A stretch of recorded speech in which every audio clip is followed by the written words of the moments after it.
It was one of the most incredible movies I've ever seen. It's a very high-energy film. You actually rooted for them, even though they were all horrible people doing very underhand things. In the end, it's for very desperate people doing very desperate things. Hi, I'm Flynn Camino. And I'm Fletcher Camino. And welcome to Bombs Away.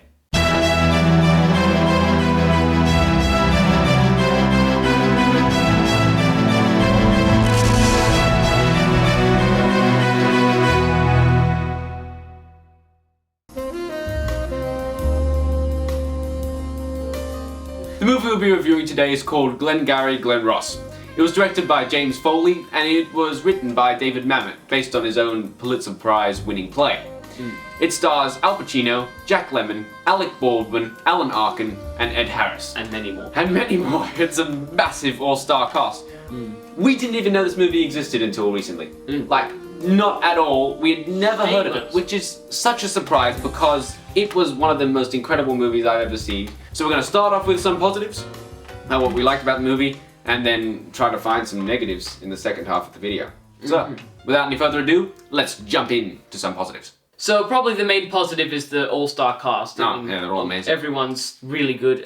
Every character's written very differently, so every actor approaches the character very differently. Yeah. So Al Pacino's character is very high energy. You sort of preferred Al Pacino's performance. I thought that Jack Lemmon really was the crowning sort of the best bit of the film. But I mean, everyone did really well. Of course, Alec Baldwin came in. He was only in one scene, but he did that famous "Always Be Closing" monologue, which was great. It was really good, and everyone else in the cast was really fantastic. The writing, obviously, since it's a very famous play and a very well written play, it's very naturalistic.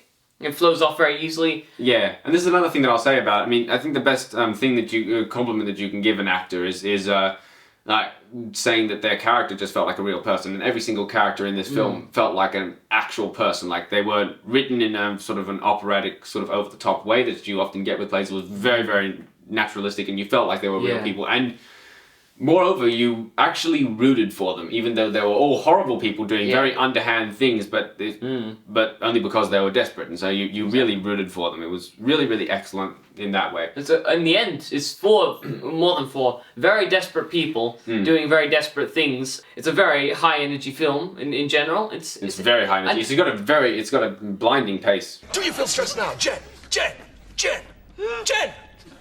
Really. You probably think it's a negative, but actually, just to say it like this, but the film was pretty short. I mean, it's a good thing that the film was short because since it is such an aggressive, dramatic play, it'd probably get very draining in about 2 hours. I mean, it's very fast and it moves along very quickly, but even so, it allows you just enough time to dwell on each character. The film reminds me of older dramas like 12 Angry Men. It's sort of, got one set, and the filming style is very sort of minimalistic and natural, and sort of there is nothing fancy about it, and the acting is very sort of theatrical. I feel like I can't go in depth into the plot because that are just too many spoilers. Yeah, I think it ruined. Because there's a lot of twists. It's like there is at least there was one point where I realized like everyone seemed like they weren't doing much, and then I realized every character is really acting on their motives. Like really, really pushing, and in a subtle way, but in a subtle way, they're all trying their own technique to do something. It's kind of an escalation over the course of the movie, and it's so subtle that you barely even notice it. Until you get to the end, where you realize, there's been building to that, and it's such a subtle build, but it still works by the time you get to the big climax. It's not really an over-dramatic climax; it's sort of a very subtly acted thing, but somehow it's even more powerful. Great blocking, great filming. So purely from a technical standpoint, it's a masterpiece in my opinion. But it really does cruise on the performances, and they got an amazing cast for this. I mean, it just blows my mind how many amazing people are in this. I mean, I suppose that since it was such a popular play, I guess they all wanted to be in it. But right, let's move into some negatives. I found the cinematography a little obvious at a few points. It just is a bit, like they tried to be a bit fancy at some points, especially during Alec Baldwin's thing. I found that it's got so much power in his performances. You really don't need to move the camera that much. I didn't think it was necessary. Yeah, I think that's pretty good. Yeah, I thought it was a great technical achievement, a great sort of in terms of structure and writing, a great achievement. That all sounds lovely. There's so many plot twists. We just can't go into them because they would spoil things. You've just got to watch it for yourself. And it It's one of those films that I think it's a lost art nowadays because no film ever does it. The film doesn't tell you what's happening, and it lets you figure it out for yourself. And when you do figure it out, you sort of get that adrenaline rush. You know, it's just a thing that used to happen all the time in the old days when you sort of figured out, oh, that's what the character's really doing, and it's just like it made you feel so proud of yourself, like, oh, I worked it out. Nowadays, films don't let you have that because they just explain everything and then let's just get on with the plot. Like, you know, that's not how good writing works. It lets you sort of, you know, you wonder about, oh, what's the audience sort of has to work out what's going on and peel back the subtext themselves. And these days, just the audience doesn't do any work. So this really is an old-fashioned film in that, you know, this was made in the 90s, and it really feels so out of place. Because in the 90s, that was when it started to happen, that, you know, people would just present the plot to people like, this is what happens. It doesn't make the audience work at all. It really should be more of a classic, and it's a real study in human nature, and, you know. Oh yeah, I mean, I don't know what it means. You can probably get really deep and philosophical. I'm sure people have got deep and philosophical on the play and just like all the subtext and whatever. We're not going to go into that because we hate being pretentious bastards, but we only indulge ourselves every once in a while.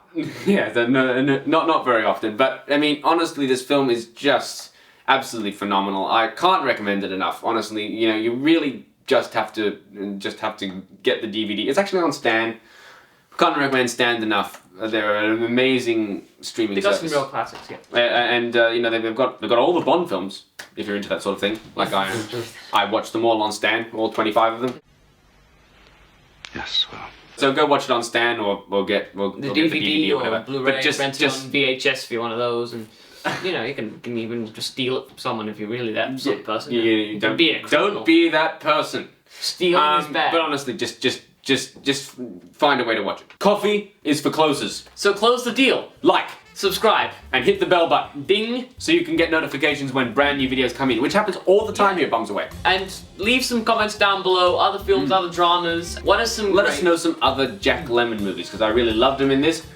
Before this, I think we've only ever seen him in like Some Like It Hot, which is a bit of a different role to what he does in this. And so it's just kind of surprising that, you know, a much older Jack Lemmon playing an actual dramatic character instead of like, you know, a really goofy guy like he is in Some Like It Hot. Please like and subscribe, do all of that great stuff. And until next time, I'm Fletcher Camino. And I'm Flynn Camino.